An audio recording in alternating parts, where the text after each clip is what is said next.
um just keep the foresight and keep the vision of why we're really doing this. We're not doing this just to make a quick 50 quid. We're doing this to prepare ourselves to actually have financial freedom, to no longer be enslaved by money or having to sweat equity, going out there and working so hard in order to get pennies back. This is still modern day slavery, and it doesn't have to happen anymore. Me, Fabian, a few people on the call already have started to experience what it feels like to have a passive, consistent, regular income every single day using technology. Technology is something that should not be feared. And if you're fearing technology, you need to change your perception around it. So that being said, King, thank you so much for coming live from Portugal to be able to hold this call for us all. And just, yeah, thank you for your time. And I'm going to be here as well, helping out in the back office and letting people in, brother. Okay, brilliant.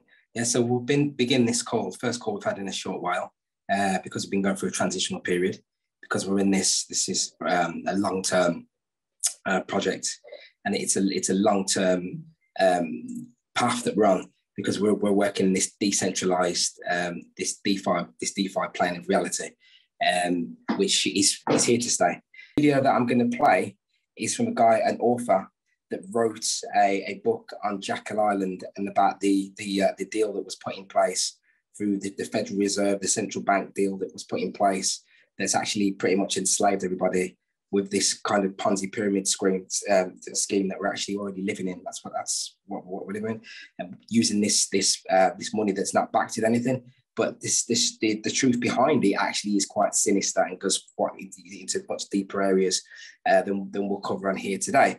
And these deeper areas are attached to the way that we operate with money, the negative energy that we have surrounding the money that we've used, and all of it's almost like a curse that we've got with this money, the way that it's used to keep us down. Like I've only got to mention the word inflation, and you can see that, right? So the gentleman that did a lot of work on the things that happened at Jekyll Island, I'm just going to quickly share a short clip from him, and then we will continue. The goal of a cashless society where the individual citizens no longer have money. We used to think that money was our money. We could put it in our pocket, put it in our coffee can, bury it, or put it in a mattress or something. We can put it in our pockets. No, in a cashless society, we have nothing to put in our pockets. It's all digital. Of course, we have digital money now, but we still also have, in addition to digital money, we have actual currency, which we can consider our own. But where we're headed, and they've talked about it for a long, long time. Where we're headed now, and you can see it very clearly on the grass, nobody will have cash. There'll be no such thing as cash, which means it's not our money. We don't own it. We'll be allowed to use numbers, and they'll give them a name. They'll allow us to call it a dollar or whatever they allow us to call it, but it's not going to be the same thing. And the amount of those that we have will be allocated to us. It will not be earned by us. It will be allocated to us based on our social record and our political attitudes, so that those who are cooperative with the cabal will live pretty well. And those who don't, like I am, are not going to live too well, and probably not you either, Danielle. I think you're pretty outspoken, and all the people that you admire are probably not going to do well. So that's my answer to your question. Is perhaps not what you anticipated, but in summary, I would say that the crisis has been here for a long time, and we're just now beginning to see what looks like the beginning of the final stage in that crisis. Okay, so what you've seen there is an explanation, a long-standing explanation about the financial reset that has probably been taking place for the past maybe 50, 60 years, right? And it operates via covetous behavior. And that same covetous behavior in turn was stated by Kennedy, the American president, who was shot in the face for that, right? Because the way that it operates in this covetous fashion. So the way we've been operating with money is in this same fashion. So we have this fear around money because people use it, and then they say this, they lie about the amount of money that's available, greed, and all the rest of it, right? That's what that centralized mechanism creates that right from itself, and then it expresses itself outwards in every single business, into everything. That's why I can quite categorically stand here and say to you that you are already living in the biggest Ponzi scheme that there is, because they initially created that Jekyll Island, and it's now continued. It's now what they created back then. I mean, like the deal they did in 1913 and etc. is now coming into fruition right now. So what is the answer to that?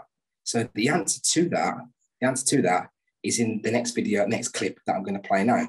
So what I'm going to do is I'm just going to share this, and then after that, I'm going to present something to you, but I'm only going to present it in a really sort of simplistic, very simple fashion. Right. 21st century, the dominant emerging store value asset in the 21st century.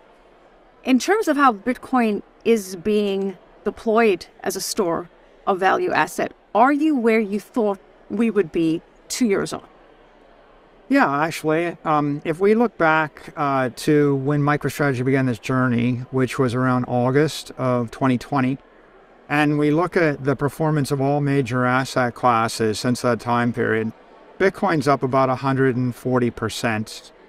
The S&P index is up maybe 25%. The NASDAQ is up in the teens, actually maybe even less.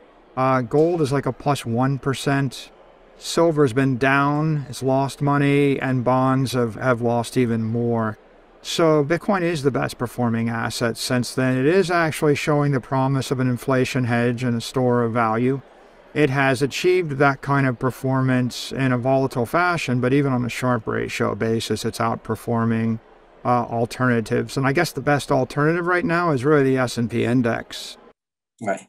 So what's being said there is that there's an asset which is in its essence is based upon freedom, and it removes any need for any banking system in the way that it operates in terms of its ledgers and its cryptography, etc. Right?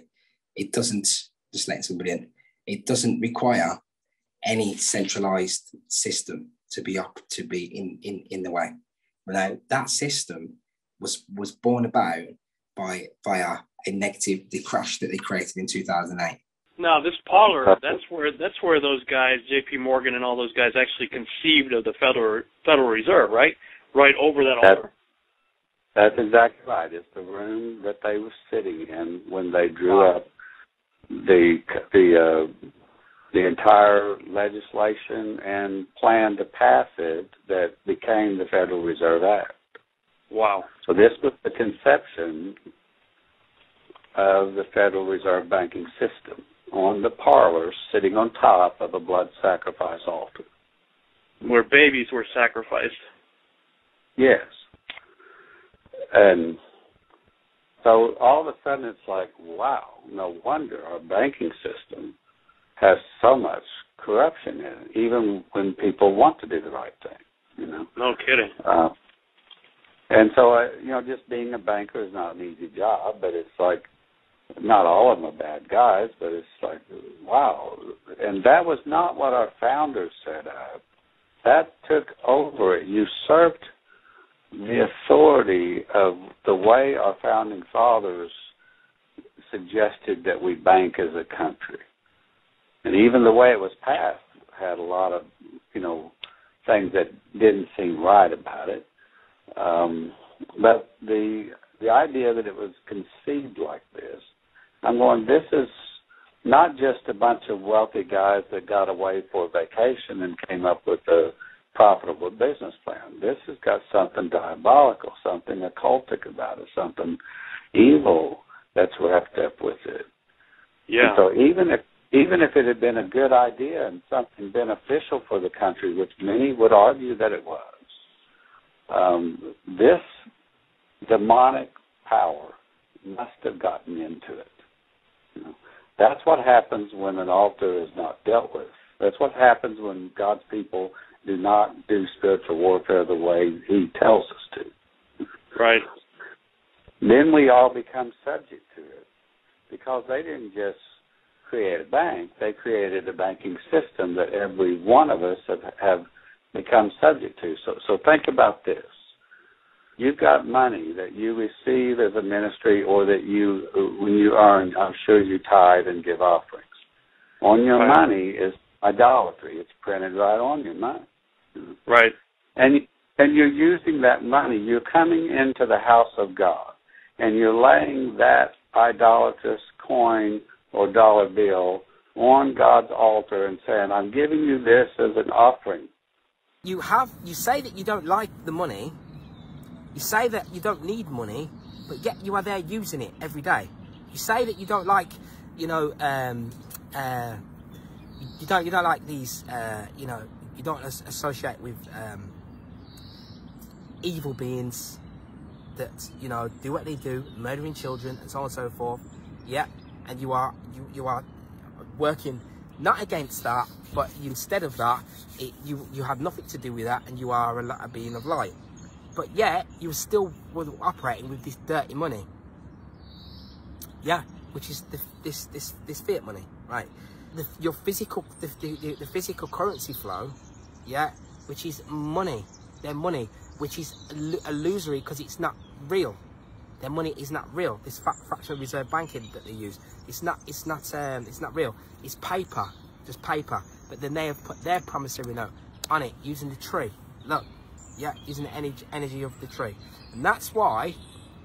And then we associate that then with a physical carnal self. That's why in England they call money a monkey, yeah, which is a 500.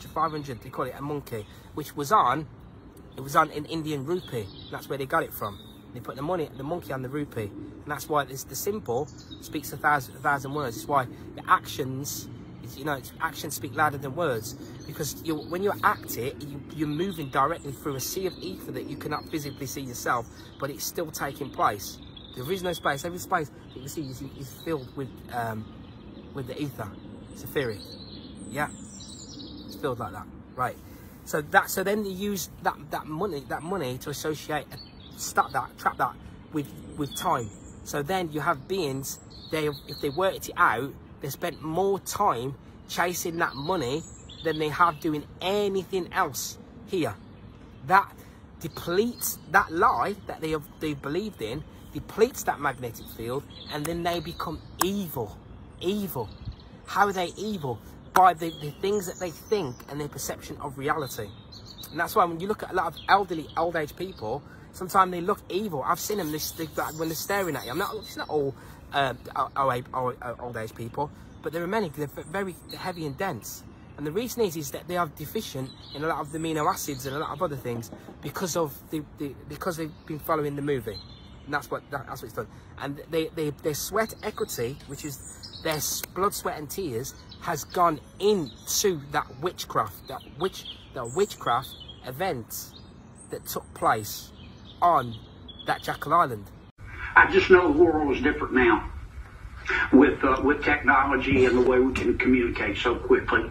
And banks exist on the basis of trust. They're really just, don't take this the wrong way, sophisticated Ponzi schemes.